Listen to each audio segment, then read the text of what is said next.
Hello everybody, Aaron here, and welcome to the first of two 39th birthday Collins reports. I had no choice, no matter what format I was going to do it in. It was going to be at least two videos. At one point there was going to be 9. But here we go. So, for the 5 of you in my social paradigm who haven't been paying attention to my Facebook in the last 4 to 6 months, I went to Scotland. It is my first transatlantic flight sober, and I'm gonna do this a little out of order. I'm gonna summarize both of the flights, and then I'm gonna go into the trip itself.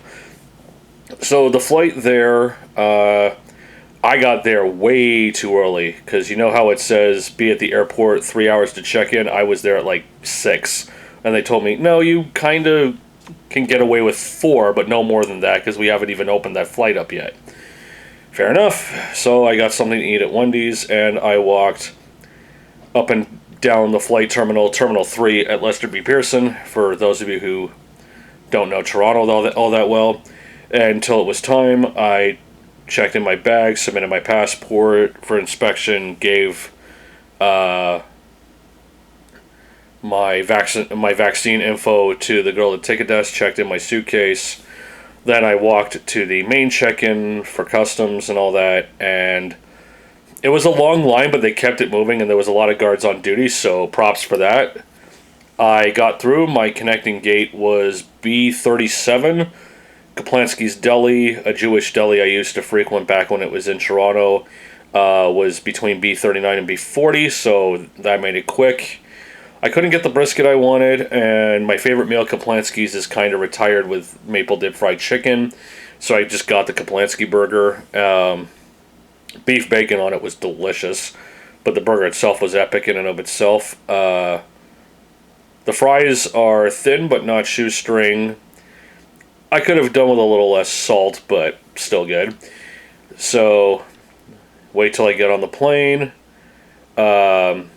Before they started boarding, I become a little alarmed because a few Peel Regional Police officers go through the tunnel, and I think, don't quote me on this, I think they were just doing the ArriveCan thing on the plane on site, but I have no other details. I didn't bother asking, none of my business, really. One thing that they did that I've never experienced before is they board in groups now rather than just those who need assistance, first in business class, and then going backwards. They just go by groups. I was in seat 8K, a window seat, more or less at the front of the plane, only a few rows back from business and first class. 8J didn't even exist. There was no one sitting there. 8H, there was a very nice older woman. We more or less kept to ourselves unless I needed to go to the bathroom or she needed me to watch her stuff one time. The flight itself, I mean, relatively uneventful. I slept for 2.5 hours of the 6 hours and 25 minutes I was on the plane. Played a few games on the kiosk, mostly solitaire and tic-tac-toe. One thing I like about this plane is you can challenge people in other seats to play games. So that was a little surreal. I pretty much passed out right around the halfway point, and just after I'd finished the in-flight meal, which was chicken Provence with fusilli pasta, a couple of chocolate truffles, a dinner roll. I don't think there was a side item that I can recall. And I just kept drinking water because something I was reminded of a little too well is flying dehydrates me. So I just drank a lot of water. I woke up about an hour before we landed. We actually landed ahead of schedule in Glasgow, and I was quite nervous that I'd get there and my friends Heather and Jason would not be there. They made the adjustments to the schedule once they realized I was coming in early. I go through, and customs was literally just inspect passport and stand in one spot while they take your photo, and they both match. And I spent longer waiting for the baggage than I spent in customs because there was something of a shift change at Glasgow's airport. Um, and that was almost as weird as the fact that the left side of the plane got sunrise 20 minutes before the right side did, but I digress. Originally, it was going to be like 6:29 that the luggage started coming out. It started coming out 6:14, and I got my one suitcase at like maybe 20 after 6, maybe, and I'm rounding up. Walk right through the gate, and I get mauled by Heather and Jason. We immediately get on a bus to go to Glasgow's main train station, and took a train from there to Edinburgh, and then another bus to Heather's and Jason's house. And we tried getting breakfast in Glasgow, but because it was Easter Saturday, nothing was open. So we ended up getting breakfast at Portobello Beach House. More on them later. We get in to Heather's and Jason's house. I get settled. And this is how fond I am of them as human beings. They have a cat, and despite my allergy attacks, I'm perfectly okay with the cat. So the flight back, I ended up having to leave the house in a taxi at 2 o'clock in the morning to get to a specific bus stop in Edinburgh, then take a bus from Edinburgh to Glasgow's main bus terminal, and then take another cab from there to Glasgow's airport. Heather and I just walked around the airport until I was ready to check in and say my goodbyes. And I got on the plane fairly quickly. Grabbed something to eat at Burger King because I was starving, to be fair. Flight on the way back was Creole chicken and wild rice with Walker's shortbread. And I had a porridge bar, which was like the missing link between oatmeal and granola bars. It's like somebody took a brick of porridge and dipped it in maple syrup. Wasn't bad. I wouldn't mind having that as a snack again. The flight is a little longer because we're going against the Atlantic Ocean's main wind current. I got about 4 hours sleep on that plane, and I woke up with blood in my mouth and a massive headache. It was later diagnosed I had burst a capillary in the inside of my right cheek and had a pineal gland migraine. Because of the time I was spent getting looked over, I actually finished Canadian customs and baggage within like 15 seconds of each other, and someone actually recognized me in the airport taxi back in Toronto and took me home. And 10 minutes before I started filming this video, not 10 minutes. It was actually yesterday or the day before. I actually ended up getting it reimbursed. 10 minutes ago was the official notification of my bank confirming it. Okay, so now that I'm done the flight there and back, I'll just do my fave fives. First, we'll start with restaurants, then we'll go to attractions, and then my 5 favorite moments. So my 5 favorite restaurants, number 5 was St. Andrews. I like that the dining in area was actually completely separate from where you ordered. Very COVID-19 friendly. We didn't actually eat inside. We actually took our food to the beach. Probably among the best fish and chips I've ever had. Greg's. What did I have at Greg's? Oh yeah, the chicken and stuffing and gravy sandwich and a double chocolate donut. They put vanilla icing in the double chocolate donut. Like, that was amazing. Number 3, Pie Express. I actually ate there for my actual birthday. I actually ate haggis. And I had something called the deep fried dog, I think. And it was basically a nacho and jalapeno cheese stuffed hash brown. Very delicious.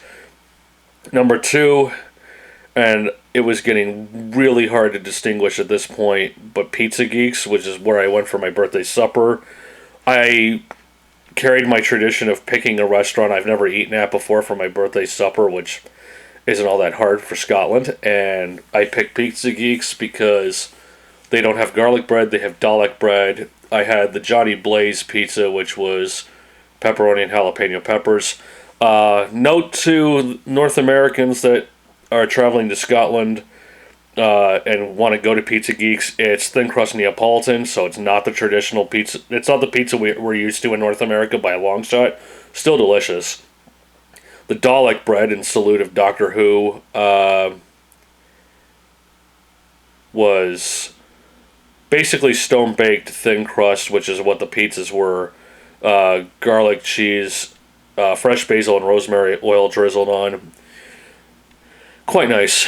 But number one is Portobello Beach House. It's the only place I ate twice. I had breakfast the first day, and then a couple days later I had brunch. The breakfast I had on the first day was cinnamon and chocolate pancakes. I could actually taste the wheat in the pancakes. They were that good. The Mexican smash was some dark bread with kidney chipotle mashed on top with cubed chipotle chicken, chorizo sausage, cilantro, and black beans. Very excellent if you wanted a brunch and had a craving for Mexican food. Also, the staff were very, very excellent. So, yeah, they're the number one. Number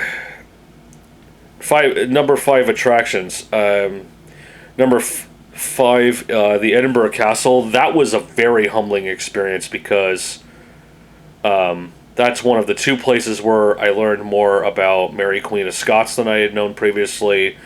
And I was actually in the presence of the very first ever King James Bible, which is the Bible I'm most familiar with. So one of the pictures on my Facebook is me reading the first few verses of Genesis chapter 1. Number 4 is the Museum of Scotland, which carries on with the Mary Queen of Scots theme, but if you wanted to hit, that's one of the 3 best museums I've ever seen in terms of layout, staff, and the diversity of what's there. The other 2 being the Smithsonian in Washington, D.C., and the Royal Ontario Museum in Toronto. I'm biased, sorry. Number 3, Chocolatarium. It's literally an independently operated chocolate shop that gives you a history and geography lesson of the origins of chocolate, then lets you make your own custom chocolate bar, then takes you to the tasting room.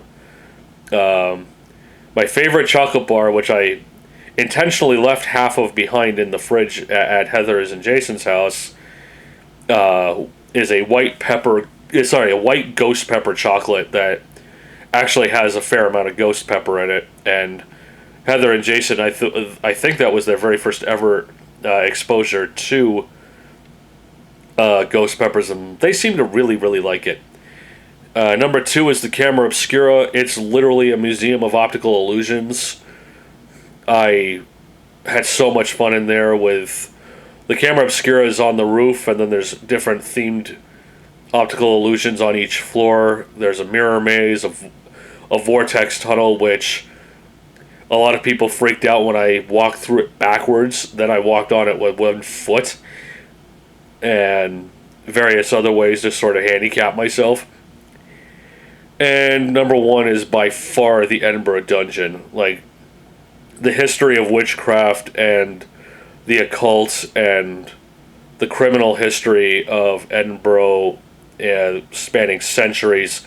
The actors there made me suspend my disbelief so much that I literally felt like I was back in the 16th, 17th, and 18th centuries in Scotland. The actors are, again, they're incredible. I bought a lot of souvenirs, most of which are still in my suitcase, come to think of it. I got convicted of spilling perfectly good whiskey, then shooting the bartender. I pled guilty because I didn't want to be excessively punished, but I realized I was going to be sentenced to hang anyways. At one point, I was singled out by a cannibal, and the reason why I was being singled out was because of my very, very large head. And I would highly recommend going there if you're into spooky stuff. Like, if you love Halloween, you'll love Edinburgh Dungeon. Okay, for moments, I couldn't keep it to 5. I got it down to 7 and couldn't eliminate anymore. So, number 7 is, again, me reading the original King James Bible. Number 6 is watching the Doctor Who special, Legend of the Sea Devils, making me the first in my family in over 3 decades to be in the United Kingdom when a Doctor Who special played. Number 5 was binge watching a show on Netflix with Jason and Heather and their pseudo adopted son Shaw. Heartstopper is a coming of age LGBT comedy drama, I guess. I was very impressed with the acting by all of the teenagers.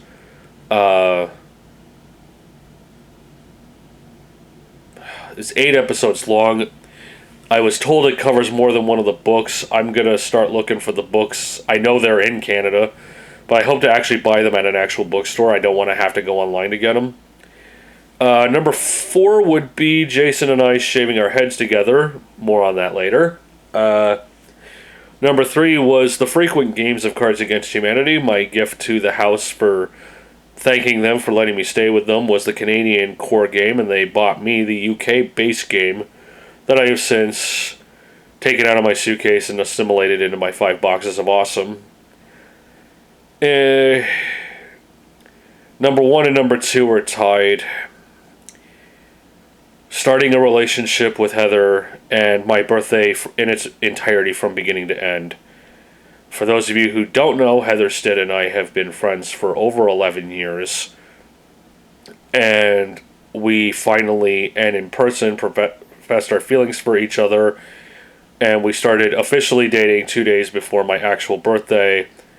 And, sorry, I'm trying my hardest not to cry right now. Wow, this is harder than I thought. It's the first perfect birthday I've ever had. It's the best week of my life. It's not even close. I love Heather so much. I already consider Jason to be my stepson. I love Shaw. He's a great kid. As I said, I even love their cat. Wow. Probably the most emotional I've ever been in a college report, but yeah, the end of this is essentially my love letter to Heather and Jason. I love you both so much. This is gonna work. Fuck the friend zone. So that's it for part 1. I'm gonna have a bit of a delay of sorts for part 2 to film and upload, just simply because I work night shift, so I'm going to upload this, go to bed, wake up, film the second part, and upload the second part. So if part 2 ends up coming out a day later for you, I apologize, but I need to sleep. So until next time, I'm Aaron, and unlike Storage Wars, my show is scripted. Thank you very much.